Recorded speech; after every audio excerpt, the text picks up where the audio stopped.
Panorama Bíblico, Esqueleto del Antiguo y Nuevo Testamento, clase 38. Bienvenidos a la clase número 38 del estudio de Panorama Bíblico. Terminando Pablo su tercer viaje misionero, el apóstol Pablo se dirige a Jerusalén. En aquel lugar, Pablo conversa con el apóstol Jacobo y con los ancianos que se encontraban en la iglesia en Jerusalén. Y conforme a la exhortación que le dio el apóstol Jacobo, Pablo espera que estos 4 hombres cumplan con su promesa delante de Dios.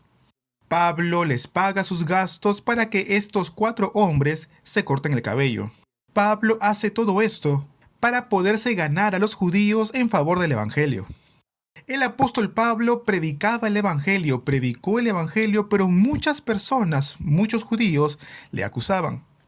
Y decían que Pablo estaba enseñando que no se debía de cumplir la ley de Moisés. Pero nosotros, a la luz de la palabra, hemos visto que Pablo no había dicho tal cosa. Pero como habían judíos que procuraban el mal del apóstol Pablo, Pablo toma la exhortación del apóstol Jacobo y lo cumple al pie de la letra. Luego Pablo, ahí mismo en Jerusalén, se encontraría con un gran problema. Pablo se encontraba en el templo en Jerusalén, y podemos ver que algunos judíos daban voces. En el libro de Hechos, el capítulo 21, del 28 al 29 dice: dando voces, varones israelitas, ayudad. Este es el hombre que por todas partes enseña a todos contra el pueblo, la ley y este lugar. Y además de esto, ha metido a griegos en el templo y ha profanado este santo lugar. De esa forma toda la ciudad se conmovió y se agolpó el pueblo. Lucas, en el libro de Hechos, nos dice que antes habían visto juntamente con Pablo en la ciudad a Trófimo. Entonces sí era cierto que Pablo había estado en Jerusalén juntamente con un gentil, es decir, con Trófimo. Es por esta razón que los judíos se tomaron de esto para poder acusar a Pablo. Y de esta forma poder acusarle y decir que Pablo había llevado a un gentil dentro del templo. Y como sabemos, los gentiles no podían llegar al templo, a ese lugar especial. De esta forma, los judíos sacan al apóstol Pablo del templo. En esta foto, no sé si ustedes llegan a ver, pero este es el atrio de los gentiles. Tengo otra foto más para mostrarles. Esta parte que está siendo marcada con el láser es llamada el atrio de los gentiles, que se encuentra alrededor del templo. Está alrededor del lugar santo y del lugar santísimo.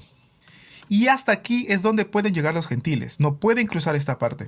Ahora bien, yo no sé si Pablo habría llevado a Trófimo hasta el atrio de los gentiles, pero de ninguna manera Pablo habría llevado a Trófimo adentro, al lugar donde los gentiles no podían cruzar.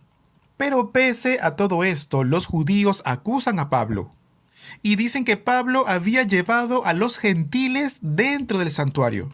Es decir, a ese lugar en donde estaba prohibido su ingreso, y de esta forma había profanado el templo. De esta forma alborotaron a toda la ciudad, conmovieron a la ciudad, y tratan de apoderarse del apóstol Pablo. En este punto quiero explicarles algo más.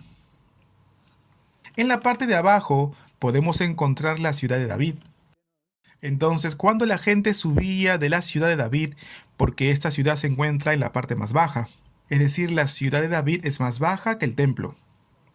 Es por eso que en el libro de los Salmos hay cánticos graduales, camino al templo. Cuando el pueblo de Israel iba a ofrecer sacrificio a Dios cada 3 años, ellos cantaban. Entonces en esta parte habrían escaleras, y el pueblo podía subir hasta el templo. Y si se dan cuenta, en la escalera había un arco, y ese arco tiene un nombre, se llama el Arco de Wilson. Entonces, por esta gran escalera, el pueblo de Israel podía subir hasta el templo. Del lado izquierdo de la imagen se encuentra otra escalera, y también hay otro arco debajo de esa escalera. Ese arco es conocido como el Arco de Robinson, y esa escalera era utilizada por los sacerdotes o por aquellos que ministraban en el templo. Ese camino los llevaría directamente al lugar santo donde comenzarían a ministrar. Y es que en realidad ellos no querían toparse con personas contaminadas y de esa forma contaminarse ellos también. Entonces había una puerta especial para los sacerdotes muy diferente a la puerta que era utilizada por el pueblo. En esta siguiente foto podemos ver un letrero que prohibía a los gentiles pasar más allá. En realidad vendría a ser como una advertencia, como una prohibición, y estaba grabada en una piedra. Esta piedra también habría sido descubierta en una excavación arqueológica. Miren esta foto, esta piedra fue hallada en el año 1935. La escritura en esta piedra está en griego y todas están escritas en letras mayúsculas. Esta última palabra es tanatón, en griego, que significa muerte. Traducido al español, esta escritura sería algo así: ningún gentil puede entrar por aquí, porque aquel que traspasare estos límites y fuera capturado, tendrá que responsabilizarse con la muerte. Es decir, tendrá que responder con la muerte. Y de esta forma los judíos advertían a los gentiles de no cruzar más allá. Lo que ustedes pueden ver alrededor del templo, yo lo pinté de un color y vendría a ser como un muro bajo. Y tendría aproximadamente la medida de 1,5 metros. Aproximadamente. Y entre medio tendrían como agujeros o huecos que permitía el paso de los judíos. Más allá de esto, no podían entrar los gentiles. Entonces Pablo nunca había entrado al templo con Trófimo, pero es acusado como si hubiese entrado y profanado el templo. De esta forma fue acusado Pablo por los judíos. Miren, en la parte interior, en la parte de atrás del templo, no se nota muy bien, hay una fortaleza conocida como la fortaleza de Antonio. Y desde esa fortaleza se puede ver todo el interior del templo. Les voy a mostrar un poco más adelante la foto. Creo que en otra clase ya les he mostrado esta fortaleza. Y desde ahí les comentaba yo que los soldados romanos podían ver todo lo que sucedía en el templo. Esta foto que ustedes pueden ver aquí es conocida como el Muro de los Lamentos. Es el punto más cercano, el punto hasta donde se pueden acercar los judíos. Es más que nada un fundamento, es como una base situada en el monte del templo. Aquí vienen los judíos a llorar, a lamentarse por la pérdida de su templo. Siempre están orando o llorando alrededor de este muro. Es por esa razón que es conocido como el Muro de los Lamentos. Estos hombres que ustedes ven en la foto son israelitas religiosos. Algunos de ellos son rabinos.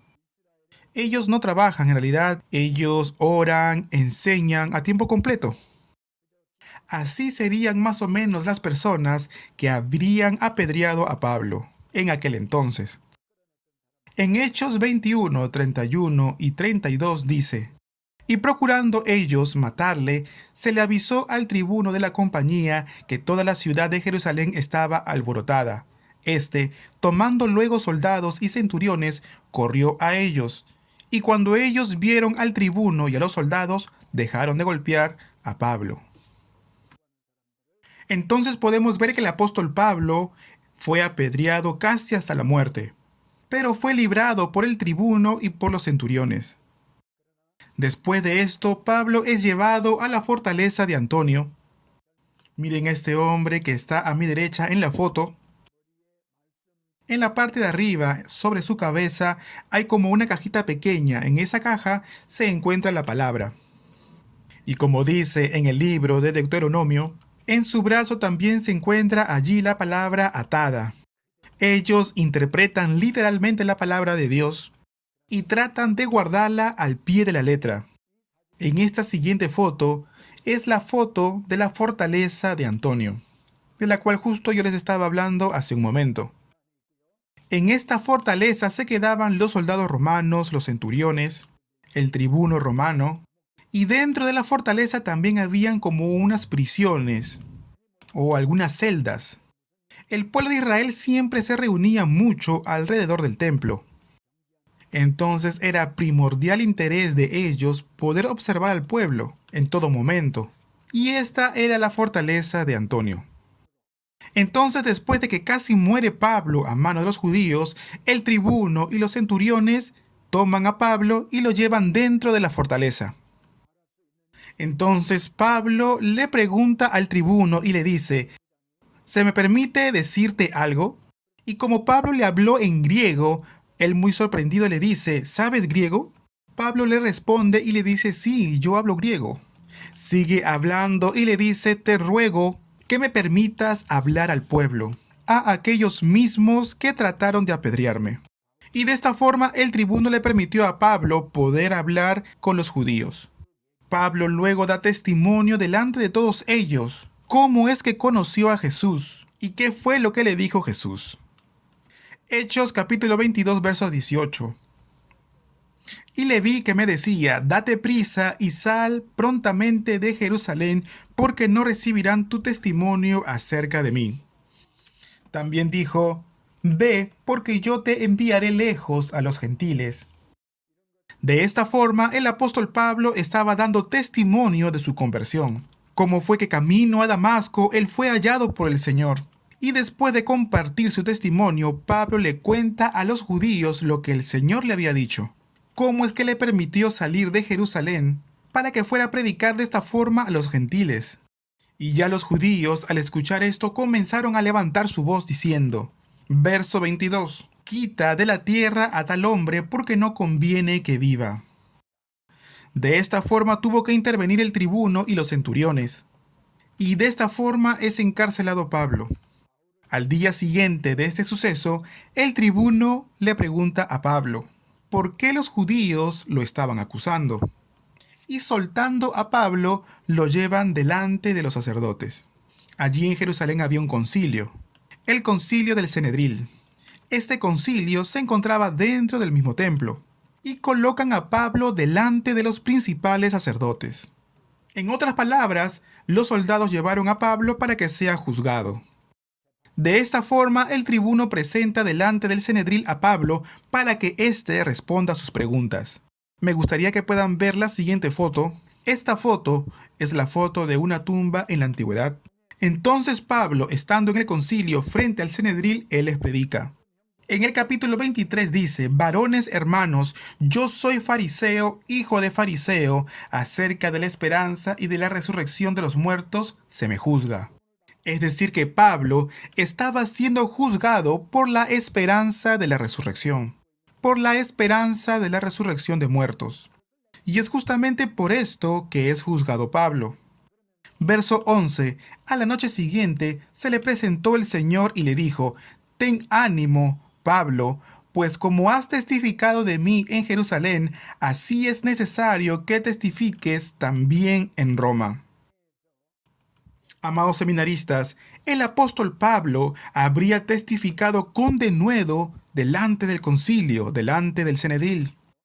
Allí en el Cenedril habrían fariseos, saduceos.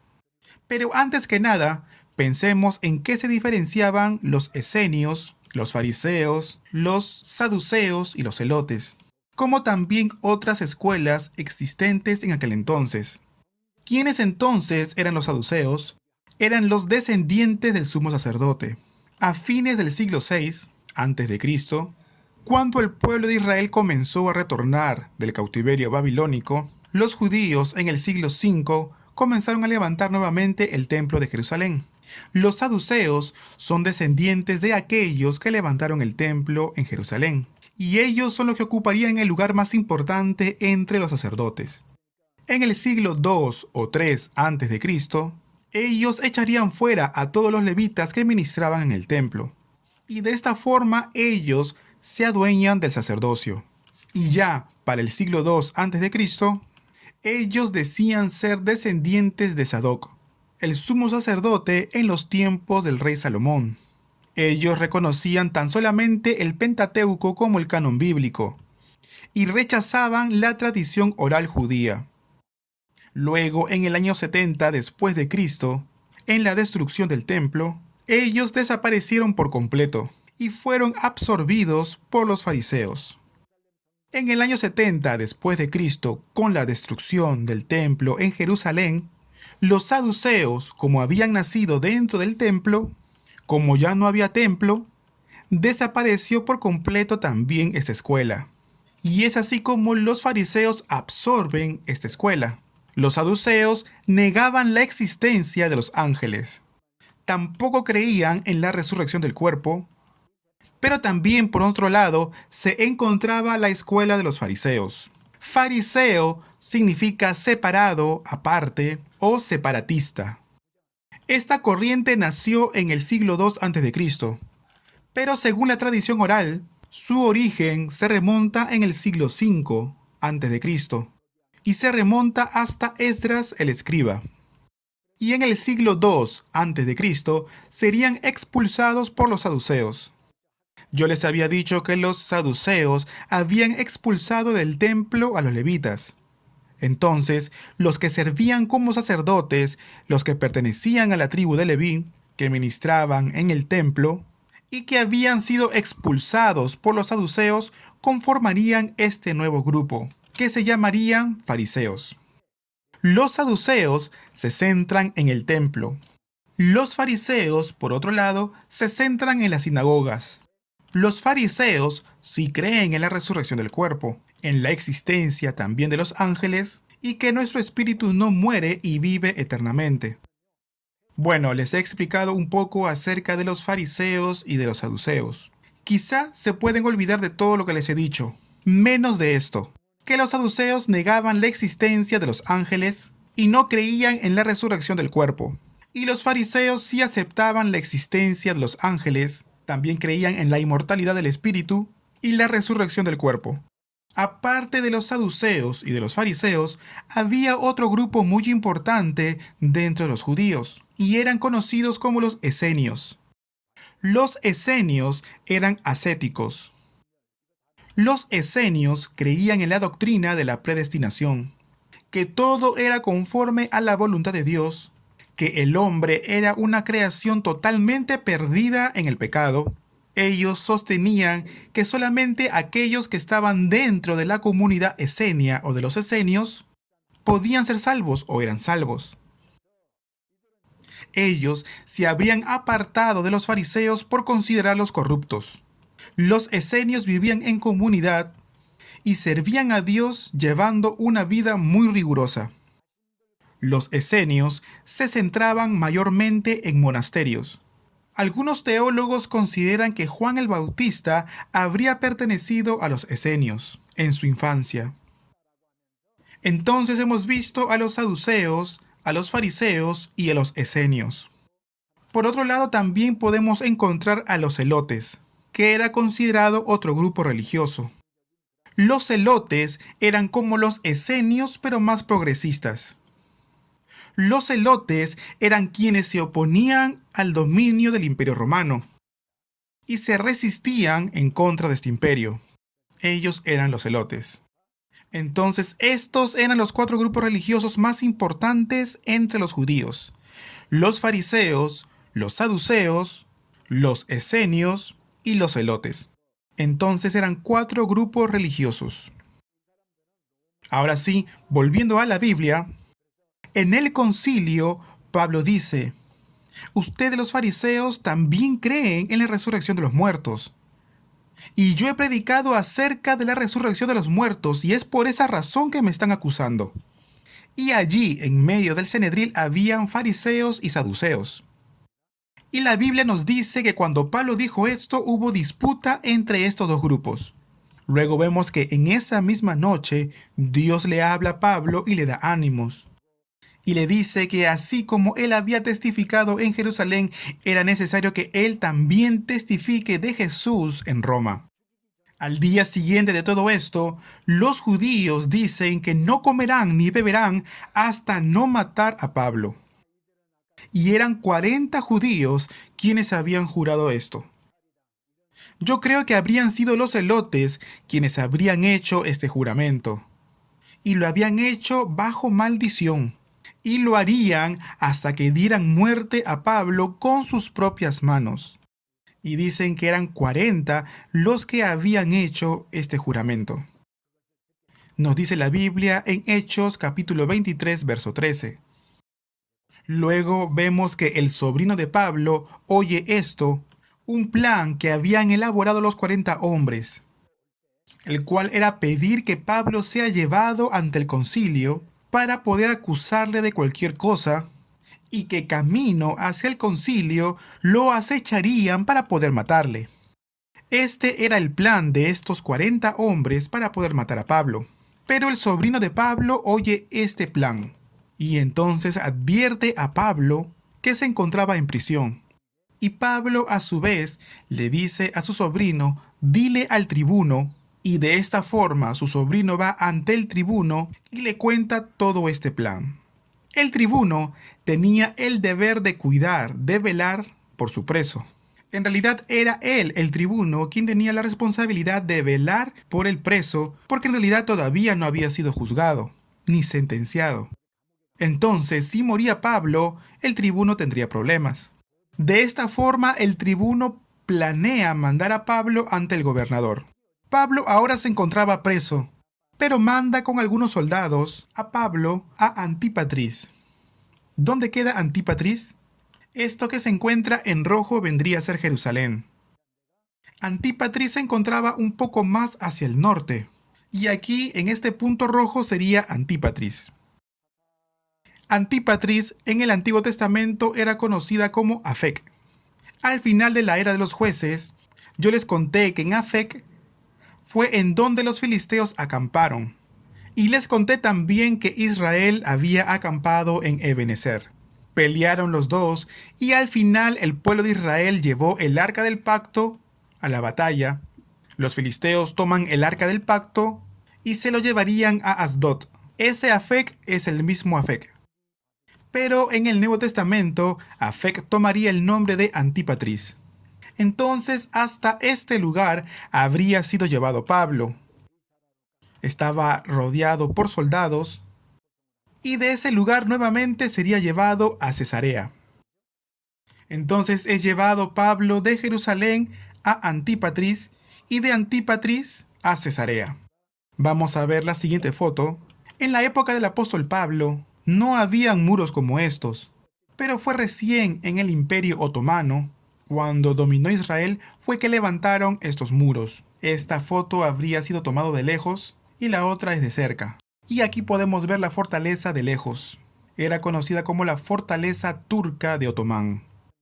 Hechos capítulo 23, verso 33 dice: Cuando aquellos llegaron a Cesarea y dieron la carta al gobernador, presentaron también a Pablo delante de él, y el gobernador, leída la carta, preguntó de qué provincia era, y habiendo entendido que era de Cilicia, le dijo: te oiré cuando vengan tus acusadores, y mandó que le custodiasen en el pretorio de Herodes. Aquí nos dice que de Jerusalén se fue a Antípatris, y luego de Antípatris a Cesarea. En el tercer viaje misionero de Pablo, él habría zarpado en barco a Sidón, y de Sidón a Aco, y de Aco habría ido a Cesarea. Allí las 4 hijas de Felipe que profetizaban les dieron una palabra a Pablo. También el profeta Agabo le había profetizado a Pablo, que en Jerusalén le esperarían tribulaciones y prisiones. En Cesarea fue que ocurrió todo esto. ¿Por qué el tribuno habrá enviado a Pablo a Cesarea?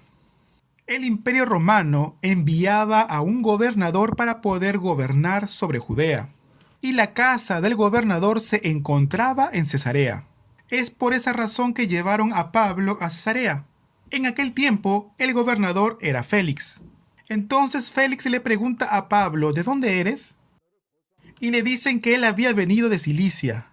Porque recuerden que Pablo nació en Tarso y Tarso pertenece a Cilicia. Entonces el gobernador Félix le dice: ok, yo te voy a oír siempre y cuando vengan tus acusadores, es decir, los demás judíos. De esta forma lo mandó a que sea custodiado en el pretorio de Herodes. En Cesarea se encontraba el pretorio o el palacio construido por Herodes. Obviamente para este entonces Herodes ya estaba muerto. Pero también se encontraba el pretorio del gobernador romano. En esta foto podemos ver las ruinas de lo que habría sido en algún momento el pretorio de Herodes. En realidad no ha quedado casi nada como ven en la foto, solamente han quedado algunos sedimentos, y aquí podemos ver que habrían rastros de mosaicos que habrían sido colocadas en el suelo. Luego podemos ver como fundamentos, ¿no?, que habrían sido como un cuadrado o la base del pretorio. Bueno, entonces en Hechos capítulo 24 podemos encontrar el juicio de Pablo. Obviamente habrían llegado hasta ese lugar el sumo sacerdote Ananías juntamente con otros judíos. El orador o el abogado llamado Tértulo se refiere a Pablo como una plaga. La plaga tiene la característica de ser muy contagiosa. ¿Y por qué lo llamaban así a Pablo? ¿Por qué le pusieron el título de plaga? Porque Pablo, a donde iba y con quien se encontraba, él le predicaba el evangelio. Y personas que nunca habían escuchado de Jesús y que no creían en Jesús se convertían. Personas sanas se contagiaban por esta plaga y se enfermaban. De esta misma manera, todos aquellos que se encontraban con Pablo se convertían y se hacían seguidores de Jesús. Es por esto que el acusador le decía que era Pablo considerado como una plaga. Y verdaderamente era una fiel descripción del apóstol Pablo. Entonces, podemos ver que el apóstol Pablo está siendo juzgado delante del gobernador Félix. Y dice en el verso 15, teniendo esperanza en Dios. Yo creo y me imagino que Tértulo y todos aquellos que estaban con él eran fariseos.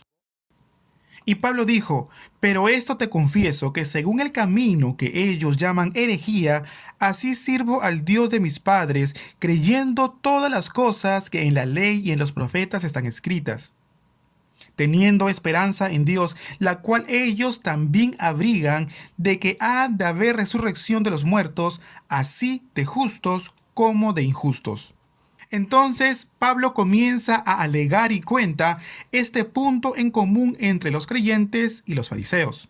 Los que no creen en Cristo Jesús van a ser resucitados para condenación eterna, pero los que creen en Jesús van a ser resucitados para entrar en la Nueva Jerusalén. Y Pablo nos dice que eso es lo que anunció la misma esperanza que los fariseos tenían, la esperanza en Dios de la resurrección de los muertos. El apóstol Pablo en el verso 21 también habla acerca de la resurrección de los muertos. Acerca de la resurrección de los muertos soy juzgado hoy por vosotros. Y Pablo lo está diciendo con mucho denuedo delante de todos. En este punto vamos a volver al trasfondo político del Nuevo Testamento. Diapositiva que vimos en otras clases. Por aquí tenemos al rey Herodes. Después de su muerte, el reino quedaría dividido en tres, entre Arquelao, Felipe y Antipas. Todo el reino habría quedado dividido en tres regiones. Arquelao gobernó Judea por unos 10 años. Luego habría sido extraditado por Roma. Y desde ese momento Roma mandaría varios gobernadores sobre Judea. Cuando Jesús murió en la cruz, Pilato era gobernador sobre Judea. Y el emperador en Roma era Tiberio. Ahí podemos encontrar a Felipe, que estaba gobernando sobre Traconite e Iturea. Después de su muerte, Agripa habría sido el gobernador de todas aquellas tierras que Felipe habría gobernado. ¿Quién vendría a ser Agripa I? Agripa I era el nieto de Herodes, el nieto del rey Herodes. Durante el gobierno de los asmoneos, Herodes se habría casado con una princesa asmonea. El hijo de él era llamado Aristóbulo. Pero Herodes mata a su hijo Aristóbulo y también mata a su esposa, la princesa de los asmoneos. El mismo rey Herodes, en una forma muy cruel, mata a su propio hijo y a su esposa. El hijo de Aristóbulo, es decir, el nieto del rey Herodes, era justamente Agripa I. Agripa I habría gobernado desde el año 37 hasta el 44 sobre Traconite e Iturea, regiones que habían sido gobernadas antes por Felipe. Agripa I habría sido encarcelado, luego aparece Agripa II. ¿Quién es entonces Agripa II? Agripa II era el hijo de Agripa I. Entonces su hijo comenzaría a gobernar estas regiones, Traconite e Iturea. Pero podemos ver por historia que el emperador Claudio protegía mucho a Agripa II. Más adelante vamos a leer en la Biblia, pero aquí aparece Agripa y Berenice. ¿Saben quién es Berenice? Es la hija mayor de Agripa I, nieta de Herodes. Recordemos que Agripa II es hijo de Agripa I.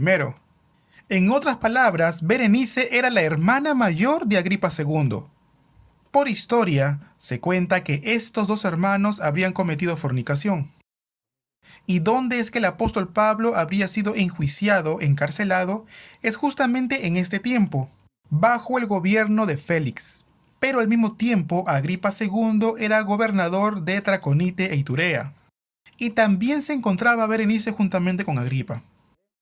Entonces, por historia sabemos que Berenice es la hermana mayor de Agripa II, por lo tanto ellos habían cometido incesto. Y la palabra de Dios nos dice que Agripa II muere tiempo después comido por los gusanos. Continuando con la historia, podemos ver de que Pablo se encuentra en la cárcel en Cesarea y pasarían 2 años desde que habría sido recibido por Félix.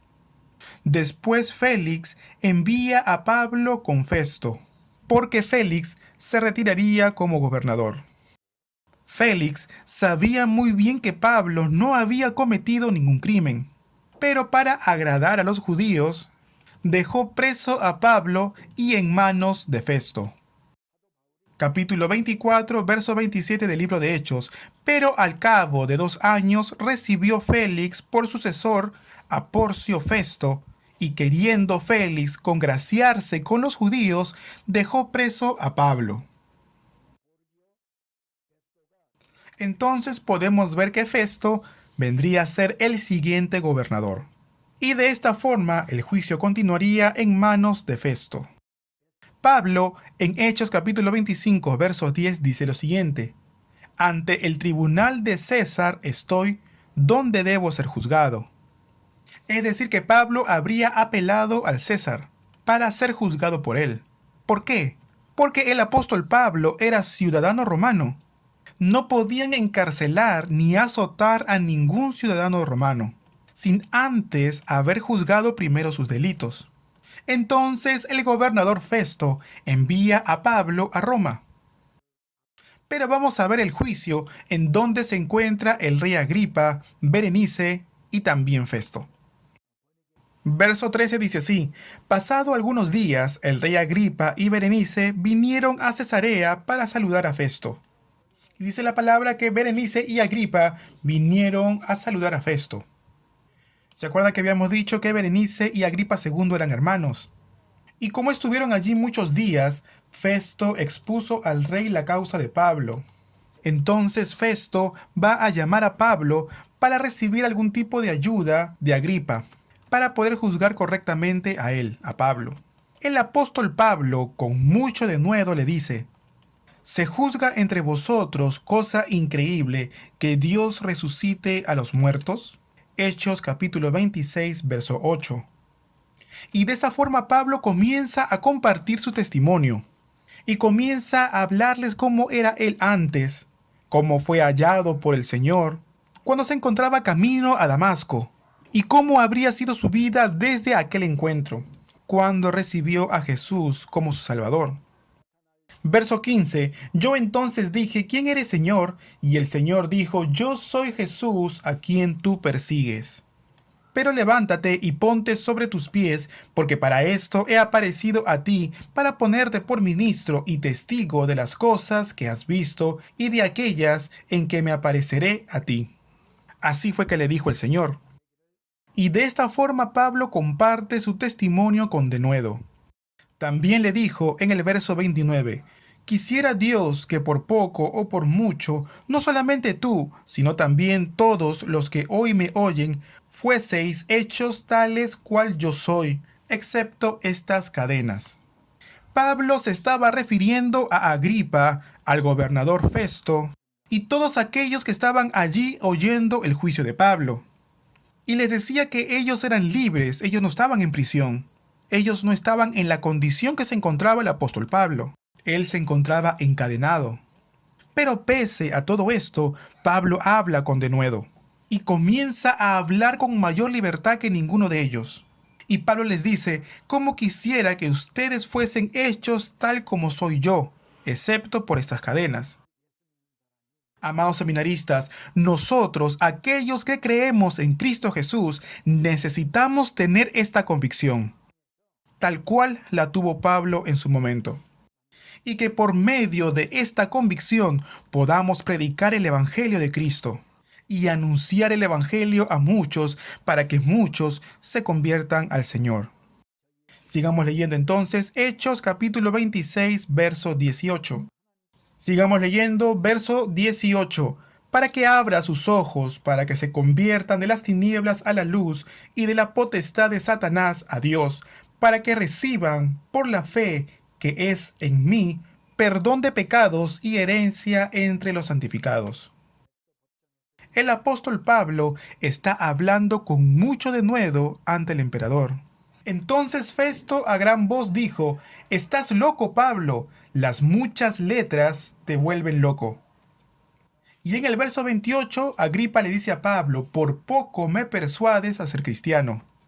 Y es ahí donde Pablo dice: «Quisiera Dios que por poco o por mucho, no solamente tú, sino también todos los que me oyen, fueseis hechos tales cual yo soy, excepto estas cadenas». Después de permanecer en la cárcel en Cesarea, después de 2 años y algunos meses, el gobierno pasaría de manos de Félix a Festo. Y Festo, después de ser gobernador, continuaría con el juicio.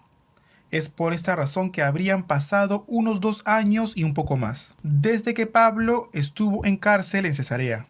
Luego Pablo sería llevado a Roma. Hechos capítulo 27 del 1 al 4. Cuando se decidió que habíamos de navegar para Italia, entregaron a Pablo y a algunos otros presos a un centurión llamado Julio de la compañía Augusta.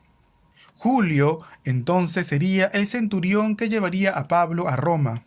Y continúa diciendo: «Y embarcándonos en una nave adramitena que iba a tocar los puertos de Asia, zarpamos estando con nosotros Aristarco, macedonio de Tesalónica.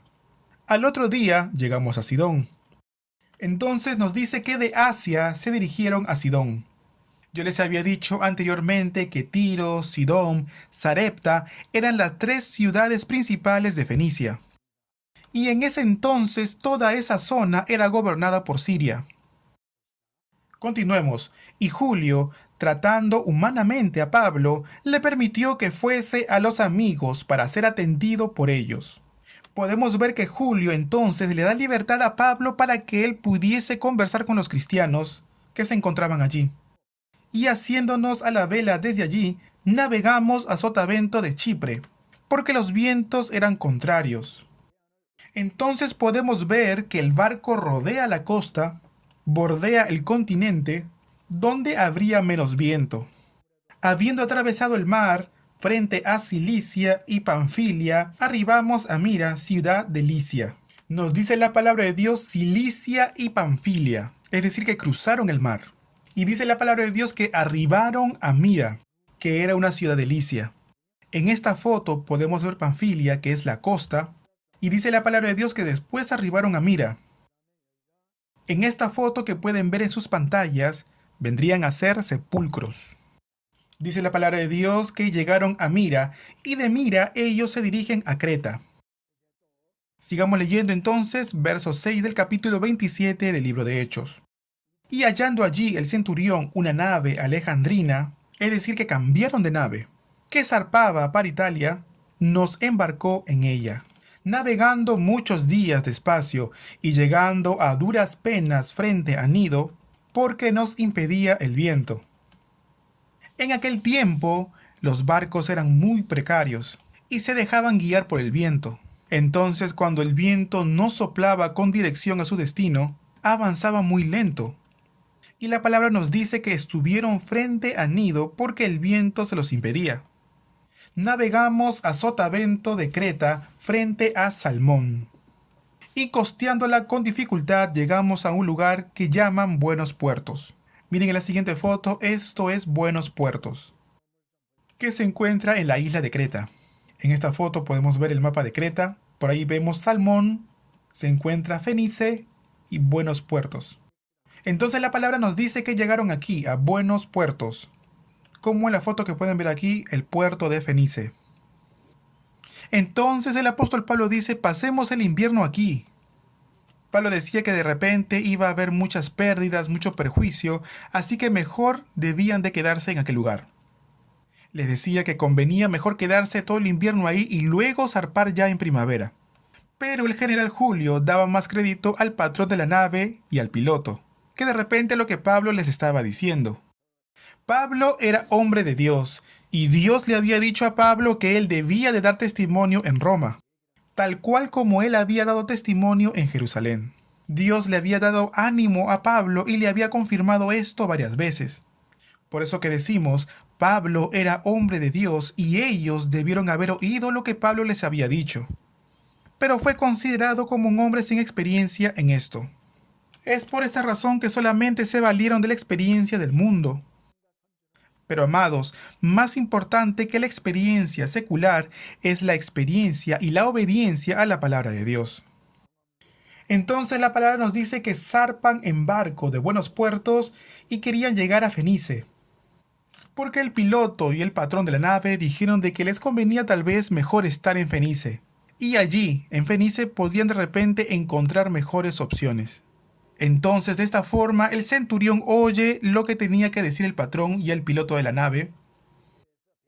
Y dice la palabra, y siendo incómodo el puerto para invernar, la mayoría acordó zarpar también de allí, por si pudiesen arribar a Fenice, puerto de Creta que mira al noreste y sudeste, e invernar allí. Y soplando una brisa del sur, pareciéndoles que ya tenían lo que deseaban, levaron anclas e iban costeando Creta. Pero no mucho después dio contra la nave un viento huracanado llamado Euroclidón. El centurión había hecho más caso al patrón y al piloto de la nave, y también hizo caso a lo que la mayoría decía, pero no había escuchado al hombre de Dios. Muchas veces es más difícil escuchar lo que el hombre de Dios tiene que decir que lo que dice el mundo. Y podemos ver que por esa decisión al final fracasan. Al principio sopla una brisa del sur y parecía que ellos habían obtenido lo que deseaban. Pero poco después dan con un viento huracanado llamado Euroclidón. Comienzan como a deambular sin rumbo hasta que dan con una pequeña isla. Hechos capítulo 27 verso 20. Y no apareciendo ni sol ni estrellas por muchos días, y acosados por una tempestad no pequeña, ya habíamos perdido toda esperanza de salvarnos. Entonces la palabra de Dios nos dice que se levantó una gran tempestad, y ellos ya habían perdido toda esperanza de vida. Todo barco grande en aquella época también llevaba un bote pequeño que era como de salvavidas. Entonces, por ejemplo, si el barco grande no podía entrar en el puerto por su tamaño, bajaban el bote o el barco pequeño y de esta forma ellos podían ingresar. Pero también estos pequeños botes o barcos eran utilizados en momentos de emergencia. Entonces podemos imaginarnos que la gente comenzó a tratar de huir con este barco. Pablo entonces les dice en el verso 23, porque esta noche ha estado conmigo el ángel de Dios, de quien soy y a quien sirvo, diciendo, Pablo, no temas, es necesario que comparezcas ante el César, y he aquí, Dios te ha concedido todos los que navegan contigo. Por tanto, oh varones, tened buen ánimo, porque yo confío en Dios, que será así como se me ha dicho. En medio de la noche podemos ver que el ángel de Dios se le apareció a Pablo y le dijo que no tenga miedo, porque él sí o sí compadecería ante el César, y por tanto le concederá la vida a todos aquellos que se encontraban juntamente con él. Es por eso que Pablo, habiendo oído esto, entrega este mensaje. Y dice, yo tengo la convicción, confío que lo que Dios dijo se cumplirá y será así. Verso 30. Entonces los marineros procuraron huir de la nave, y echando el esquife al mar, aparentaban como que querían largar las anclas de proa. Entonces Pablo le dice al general, si estos no permanecen en la nave, no podrán salvarse. Entonces los soldados cortaron las amarras del esquife y lo dejaron perderse, para que ninguno de los marineros traten de huir. para que en realidad no sean tentados en huir con el esquife, el barco más pequeño que yo les comentaba. Amados, debemos permanecer bajo la gracia de Dios para ser salvados. El apóstol Pablo dijo, si no permanecen aquí en esta nave, no podrán ser salvos. Debemos entrar nosotros a esta arca de la salvación. En el tiempo del diluvio de Noé, todos aquellos que estuvieron dentro del arca, ya sean personas o animales, hoy, todos aquellos que permanecen bajo Jesucristo, bajo Jesús, son salvos. Hasta aquí vamos a llegar con la clase número 38 y continuaremos en la clase 39. El apóstol Pablo está yendo hacia Roma, pero podemos ver que su camino está siendo muy atribulado. Pero Dios guardará a Pablo y lo guiará hasta Roma. Y también Dios salvará a todos aquellos que se encontraban juntamente con Pablo en la nave. Pablo llegará sano y salvo a Roma y estará en prisión allí por 2 años. Pero esta historia la veremos en la próxima clase, en la clase 39. Muchas gracias por su esfuerzo. Gracias.